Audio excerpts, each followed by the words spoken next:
بدون اي مقدمات انا هخش في الموضوع على طول. لو ما فقدتش الشغف قبل كده او ما استسلمتش، قررت ان انت هتنهي الحاجة اللي انت بدأتها من غير ما تكملها، اظن الفيديو ده مش ليك. ولكن لو استسلمت في يوم من الايام فاهلا بيك يعني. الفيديو ده ممكن ينفع لأي حد، يعني مش لازم حد في ثانوية عامة، ولكن انا هحكي الموقف ده تحديدا. يعني زي الايام دي السنة اللي فاتت كنت اللي هي فترة 20/4 25/4 خلاص فقدت الامل ان انا اجمع اللي باقيلي من المنهج، وقررت ان انا هأجل مواد. اللي ما يعرفش يعني، فاحنا عندنا اوبشن ان احنا نأجل مواد نمتحنها السنة الجاية. يعني هما تقريبا كانوا عندي 7 مواد بيتضافوا للمجموع، ممكن امتحن 4 وأجل 3 للسنة الجاية. قررت خلاص ان انا اعمل كده، وبدأت ان انا اسأل في الموضوع، بس ما كانش في حد في دايرتي عمل الموضوع ده قبل كده. فبدأت ادور على النت وبتاع،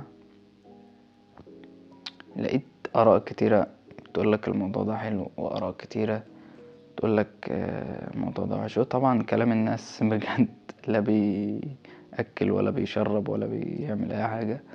فقعدت افكر كده شوية حلوين اعمل ايه. طبعا حرق الاحداث سريع. يعني انا حاليا اللي ما يعرفنيش انا حاليا في كلية الطب، يعني مش لاقي حاجة بس كليف هانجر. يعني ليه ازاي وصلنا من الحتة دي للحتة دي. فالمهم قلت لمامتي، ناديت عليها قلت لها ماما انا هأجل الامتحانات السنة دي واخش مواد معينة لان انا مش هقدر اكمله. فلقيت عليها على وشها ملامح مش عاجبها الكلام. بس قالت لي براحتك. فبراحتك دي يعني اكتر، يعني هي زي ماشي ماشي ومش عارف ايه وبراحتك وكده، اللي هي الكلمات دي. فالمهم قالت لي براحتك وبتاع، بس كان واضح عليها طبعا ان هي مش مقتنعه بالهري اللي انا بقوله ده. بس انا من جوايا انا كنت بقولها كده لاني عايز اشيل من عليها شويه ضغط، لان انا كنت حاسس بضغط رهيب جدا. حتى لو هم مش شايلون لي، بس انا شايفه من الناس اللي حواليا، اهلي، لان انا الولد الوحيد. فدايما مامتي بتقولي حتى لو البنت يعني لا قدر الله ما نجحتش في تعليمها او في مستقبلها عموما، بسهولة جدا انه هتقوم متجوزة وقاعدة في البيت، ولا حد هيقول لها اي حاجة، ولا حد هيلومها، ولا حد هيقول لها احنا فقراء ليه ولا مثلا يعني. بس هتقعد في البيت والراجل هيبقى ملزم دايما انه يصرف عليها في كل الاحوال يعني. اما انت لو فشلت مفيش ست هتيجي تاخدك لا مؤاخذة يعني وتنتشلك من قاع الهامور اللي انت عايش فيه ده. فكان دايما الكلام ده في بالي، واحساس بقى ايه، قرايبي بيدعولي، ناس بيحجوا بيدعولي، صحاب والدتي، صحاب والدي، ناس انا اول مرة اشوفها في حياتي ظهروا فجأة. ولكن كل الناس دي مستنية ان انا كنت اعمل حاجة. ليه؟ لان انا كنت وانا صغير كنت في ابتدائي بطلع من الاوائل، وصلنا اعدادي بقيت من الشطار، ثانوي تالتة ثانوي بقى انا كنت بستعبط يعني. فالمهم عشان بس ما نبعدش اولا عن الحوار، قلت لها كده، ويوميها خدت قرار ان انا هقعد من كل الدروس. انا اصلا قبلها كنت عايز اقعد من الدروس اللي هي في الشارع، يعني بنزل لها على ارض الواقع واخد كله اونلاين. بس طبعا العبد اللي عارف نفسه كان مش عارف ولا كان طبعا هيتعلق طول فترة البتاع ومش هيذاكر حاجة.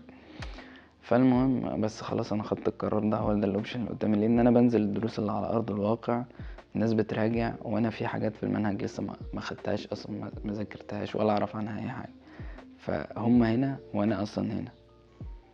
بتقابل بقى ناس بقى اللي حل الكتاب الفلاني واللي عمل الكتاب الفلاني. انا مش من النوع اللي بقارن، بس انت غصب عنك، انت المدرسين وزمايلك واصحابك بيحطوك في المقارنة دي، لان انتوا كلكم بتجروا في نفس السباق. وطز في اي حد يقولك ما تقارنش نفسك بحد، لا امال يعني لما مؤاخذة انت هيتعمل لك تنسيق لوحدك يعني ولا ايه؟ لا، ما صاحبك وزميلك والراجل اللي في اخر الشارع اللي في ثانوية ده، انتوا كلكم نفس التنسيق يعني. لو انتوا في نفس السنة فصباح الفل يعني. ده طبعا هري كلام فاضي. قررت ان انا اقعد من كل الدروس، وطبعا كأي طالب في ثانوية عامة انا اصلا كنت مسح السوشيال ميديا.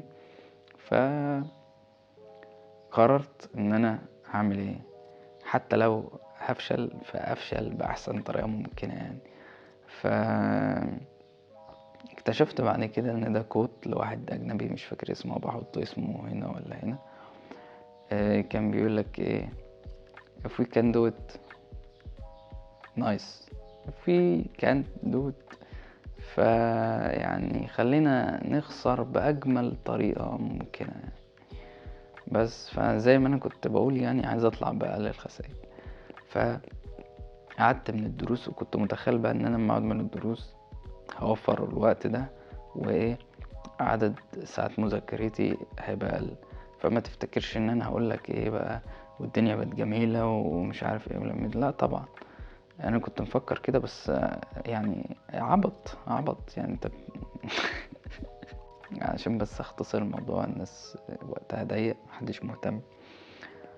كنت يعني طبعا مش عارف اوصل للمستوى ده تاني، بس وصلت لدرجة ان انا اقل يوم كنت بذاكر في 12 ساعة من شهر 4 لحد شهر 6، كل يوم 12 ساعة. لدرجة ان انا حتى مسحت الواتس، اللي كان عايز يعرف عني او يسأل على اي حاجة كان بيعدي على تحت البيت. وصلت لدرجة ان انا منعزل تماما، مش بعمل اي حاجة غير ان انا بصحى بذاكر. مواعيد نومي اصلا مش بنام 8 ساعات بقى والكلام ده، انا ما عنديش الرفاهية دي اصلا. يعني كنت بنام اصحى انا قدامي 12 ساعة اخدهم بالطول بالعرض بالمش عارف بالورب، بس انا كنت باخدهم. فالمهم لحد قبل ما ادخل باب الامتحان، طبعا يعني الوضع اختلف من شهر 4 لحد بداية الامتحانات جدا جدا جدا، ولميت جزء كبير جدا من المنهج، ولكن كان لسه في شكوك طبعا ان انا اخش يعني فاهم اتبهدل يعني. فالمهم واهلي لسه كانوا مقتنعين في دماغهم ان انا خلاص هأجل وبتاع، رغم ان تقريبا الموضوع له اجراءات وكده، انا ما عملتش اي حاجه يعني. فالمهم حاسس ان انا بقول المهم كتير، معلش الفيديو ده ناس كتير مش متعودة على ان انا بتكلم بالطريقة دي وبجد وبتاع، لاني انا واخد السوشيال ميديا بطريقة هلسية جدا، ولكن انا طالع اقول كلمتين وخلاص يعني. فالمهم دخلت الامتحانات، واول امتحان كان امتحان العربي. ليلة الامتحان كنت تعبان جدا جدا جدا جدا.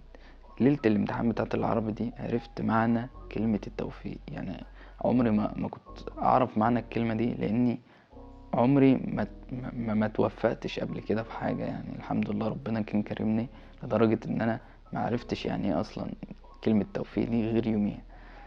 يعني انت ممكن تكون تنين في المنهج والاول في كل حتة، وتيجي ليلة الامتحان تتعب، تروح الامتحان ما تبقاش قادر تفتح عينك، مش قادر تركز، جسمك وجعك، بطنك وجعك، دماغك وجعك، عندك صداع، ما نمتش كويس، وما تحلش عادي. عادي جدا يعني. دي حاجات وبتحصل وحصلت لناس كتير اعرفها يعني. تتأخر مثلا على الامتحان وما تخشش الامتحان، فده بيبقى توفيق من ربنا. او يوميها مثلا حظك يبقى حلو وانت بتهبد اجابة وتيجي صح كلها، فده بيبقى توفيق. دخلت الامتحان بتاع العربي، من كتر ما انا كنت تعبان في ربع ساعة كده انا خدتها تخفيلة وطلعت من الامتحان. روحت لان انا من بيتي اصلا صح، كنت عايز احكي الحوار ده كمان. احنا المفروض في مدرسة، يعني عايشين في الكرنس اللي معرفهاش يعني. المهم هي فيها مدرسة ولاد واحدة ثانوي اللي هي علي مبارك، علي مبارك هو اللي عامل الثانوية دي. فالمهم طلع اخبار ان المدرسة فيها تسيب وبتاع، وده بيحصل يعني، ان المدرسة حصل فيها غش السنة اللي فاتت وبتاع، ومش هتمتحنوا فيها. امتحن فين؟ امتحن في مدرسة لغات تبعد عن بيتي تلت ساعة بالتوك توك. يعني ما عندناش تاكسي في الكرنس وبنركب توك توك. رحنا بقى المدرسة دي بتوك توك، كل يوم رايح بتوك توك تلت ساعة، راجع بتوك توك تلت ساعة من هناك. فرايح اصلا تعبان، رجعت بالتوك توك، نمت اصلا وانا في التوك توك، الراجل نزلني، روحت نمت بعد الامتحان. والناس بقى تتصل وعملت ايه ومش عارف ايه، انا نايم مش شايف قدام. صحيت بقى تاني يوم الفجر، بمسك التليفون، الدنيا مقلوبة. نزلت الفيس والانستا تاني، كتر ما رسائل بقى كتير كده، وبألف في الاخبار. يا نهار ابيض، ده ايه ده؟ الامتحان اصلا يعني كان بقى في ناس بتعترض بقى على قطعة العربي والمش عارف ايه، وان هو جه صعب. انا مش فاكر اي حاجة، انا بجد من كتر ما انا كنت تعبان كنت عايز الكلام ده يخلص عشان اروح. مش فاكر تاني امتحان تقريبا كان امتحان فيزياء او فرنساوي او انجليزي. انا كنت في الفرنساوي طول السنة، والله طول سنين تالتة ثانوي يعني، الحمد لله انه اتلغى من عليكم. كنت ضايع بجد، كنت بطيخة. بس جيت اخر 3 4 5 شهور يعني، مش فاكر يعني، بدأت الفرنساوي من بدري شوية لان انا كنت ابيض في فعل. روحت المدرس كويس هنا في البلد، وكملت معاه لحد الاخر. وقبل الامتحان بيومين عمتي اصلا مدرسة فرنساوي، شوت اوت لعمتي لو بتشوف الفيديو ده. ف رحت بيت عندها يومين قبل الامتحان. حرفيا طول اليومين دول انا مش بعمل اي حاجة غير ان انا بذاكر فرنساوي، بفطر فرنساوي، فاهم؟ فطار فرنساوي كرواسون بقى وبتاع. عارفين يومين عبارة عن 24 ساعة 24 ساعة، شيل طبعا منهم النوم يعني، وبذاكر فرنساوي. فروحت الحمد لله انا قفلت الفرنساوي. بعدها بقى كان علينا انجليزي. انا طول عمري مش بعاني من مشكلة في الانجليزي يعني، الحمد لله. ونقصت فيه درجتين باين بس. طبعا دي بفليكس عليك، انا بفليكس عليك، انا راجل متكبر اصلا. فالمهم امتحان ورا امتحان ورا امتحان ورا امتحان. انا مستغرب من حاجة. انا حاسس ان انا بالمعدل ده انا هجيب مجموع، في نفس الوقت قلقان خايف من الفشل. يعني بجد خوف الانسان من الفشل واحساسه بالتقصير ده صعب جدا. فهنا بقى جه كرم ربنا والتوفيق من عند ربنا بجد. ما اقدرش اقول اي حاجه تانية بجد، ده كان توفيق وكرم من عند ربنا. حتى يوم النتيجه ما طلعت انا كنت حاسبها، طبعا انا كنت بطلع كل امتحان اقول لاهلي ان انا زفت الدنيا، وامتحان الفيزياء طلعت اشتم كل الدنيا، ونقصت في الفيزياء نص درجه يعني. طبعا ده عبث يعني. وطلعت شتمت كل مادة، طلعت شتمت اللي حاطط الامتحان واللي أصلا نزلني يوميها والقرف.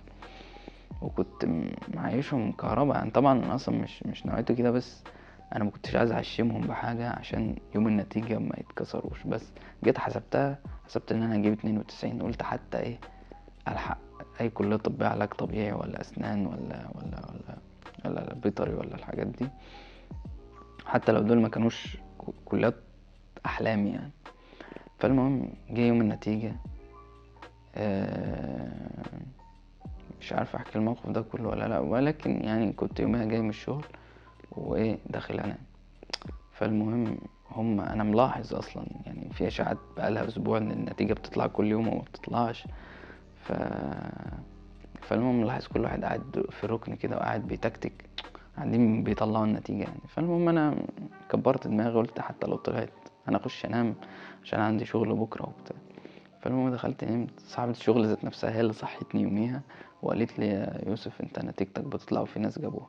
فالمهم طلعت لقيتهم بقى ايه كل واحد في جنب كده بيحاول يجيبها وبتاع. طبعا المواقع عندنا في مصر القوة، فطبعا ما كناش عارفين نخش على الموقع. فواحد صاحبي كان معايا في اللجنة جاب كده شيت اللي هو الأرقام بس من غير البتاع، فجاب الرقم وحسبه كده طلعت كام 94% وكسور كده. فطبعا لقيت ماما من جوه 94% وقاعدة بقى بتعيط. أنا مش عارف 94% دي حلوة ولا وحش. هم كلهم جايين عليا وبيعيطوا، فأنا مش عارف أنا عملت كده إيه يعني. 94 دي حلوة، 94 دي وحشة، أعمل إيه؟ فطبعا صدمة بقى، كنتش عارف بقى 94 دي حلوة 94 دي وحشة. ما انتوا بتعيطوا وبتحضنوني يعني، ما دي يا اما مواساة يا اما دمع الفرح، وانا ما بعرفش افرق بين الاتنين بصراحة. فالمهم انا طبعا مصدوم، ما اديتش اي رياكشن. قلت لهم يعني انا كده حلو ولا قال لي 94% برضو فالمهم انزلقت منهم كده وقمت رايح متوضي ومصلي ركعتين شكر لله. انا ما عرفتش اعمل ايه بجد. انا ما بحبش، مش ما بحبش، انا ما بعرفش اتفاجئ يعني. انت مش شخص هتفاجئني هتلاقي مني ردة فعل ضخمة، فانت فاجئتني بحاجة انا هبقى شبه البطيخة كده قاعد كده. والله نفس الوش ده، وانا بتقال 94% كنت نفس الوش ده. لقيت بقى والله البيت كله بيتكلم في التليفونات بجد. انا مش فاهم، هو مش عارف ويكلم ابويا، يكلم عمي، وامي تكلم عمتي، ومش عارف ايه، ومين مش عارف ايه بيتكلم مين، وناس بترن عليا. وانا قمت داخل مصلي ركعتين وفضلت مطول شوية كده. فطبعا بشكر ربنا على كرمه، لان بجد انا ما كنتش احمل اي حاجة من توقعات ان انا يعني انا ما ببقى وحش في حاجة ما بتمناش ان انا اللي هو ايه، مع ان ده غلط. انت المفروض لما تدعي بحاجة كبيرة جدا، لان ربنا انت متتخيلش كرمه ووسعه قد ايه. فأمي قالت لي طبعا ان ده من رضاها ورضا ابويا عني يعني، وانا صدقتها بصراحة. فنصيحة بلاش تضغط على اهلك، بلاش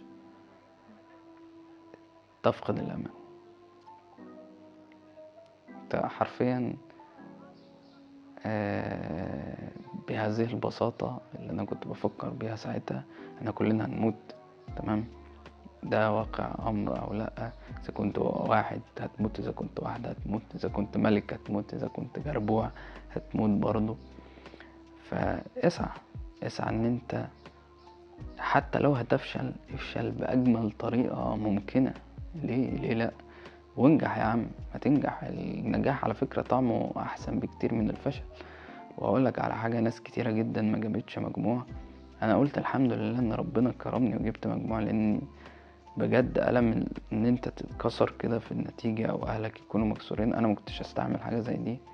وده اللي بقالي 3-4 شهور اصلا خايف منه وقاعد بحضر له، ما كنتش استحمل كده برضه. فبجد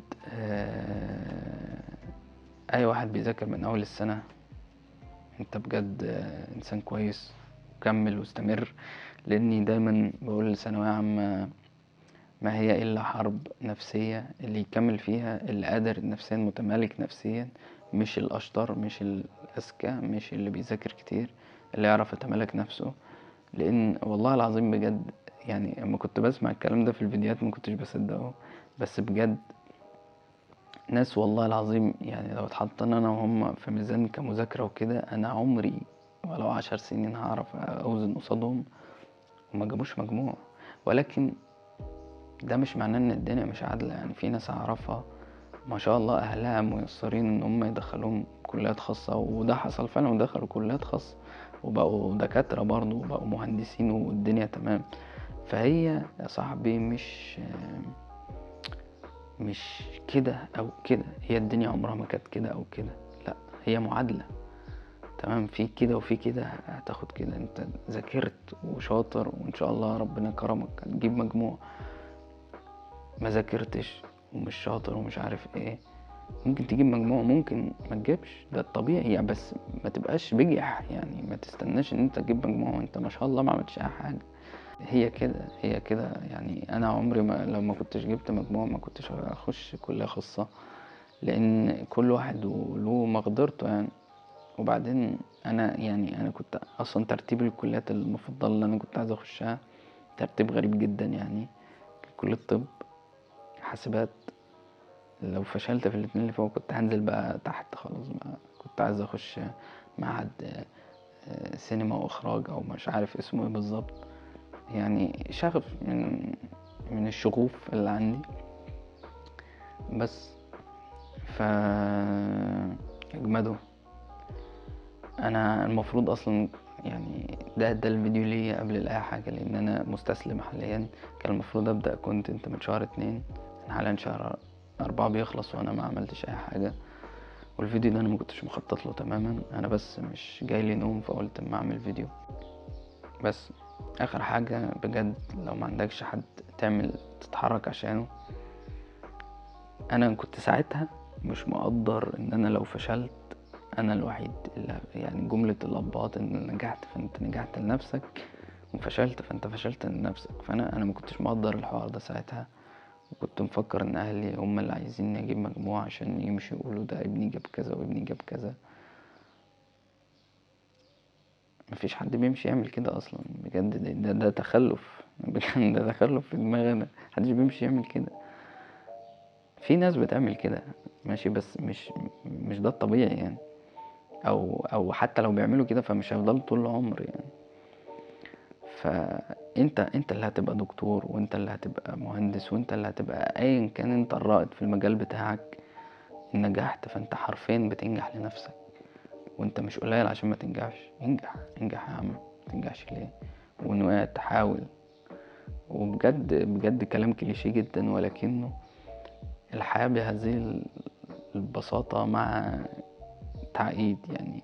هي عبارة عن خيط كده مشدود وفيه عقد عقد عقد عقد عقد، ولكن هي بهذه البساطة والله العظيم. انت انجح تمام، اتعب واشتغل على نفسك ومش عارف ايه. احنا عندنا مشكلة في الديسيبلين او الالتزام، مش عارفين نلتزم بحاجة. فعلا فعلا فعلا فعلا في كذا سلمية كده، ثانوية عامة منهم طبعا. ان انت دي اول اثبات حقيقي لنفسك ان انت مش حسالة. وحتى لو ما جبتش مجموع عندك اثباتات تانية لنفسك. الناس اللي هتطلع تقولك مش مقياس ومش مقياس، لا هي طبعا مقياس. متخليش حد يضحك عليك، لان نفس الناس اللي هتقولك كده لو انت جيت تقدم عندهم في شركة او اي حاجة هيدوك على الناشف. فطبعا ما تاخدش بكلام الناس دي طبعا مقياس. فشلت في دي عندك حاجات تانية كتير اوي تنجح فيها بس. فهي انت هتفضل تحاول لحد ما تودع وبس. حاسس ان انا اتكلمت كتير قوي، وانا يوسف البهي، وده ودي قناة وايزون لحد ما يعني ابضم من الاسم واغيره. بس بحبكم كلكم، يا رب تخشوا الجنة، ومع السلامة.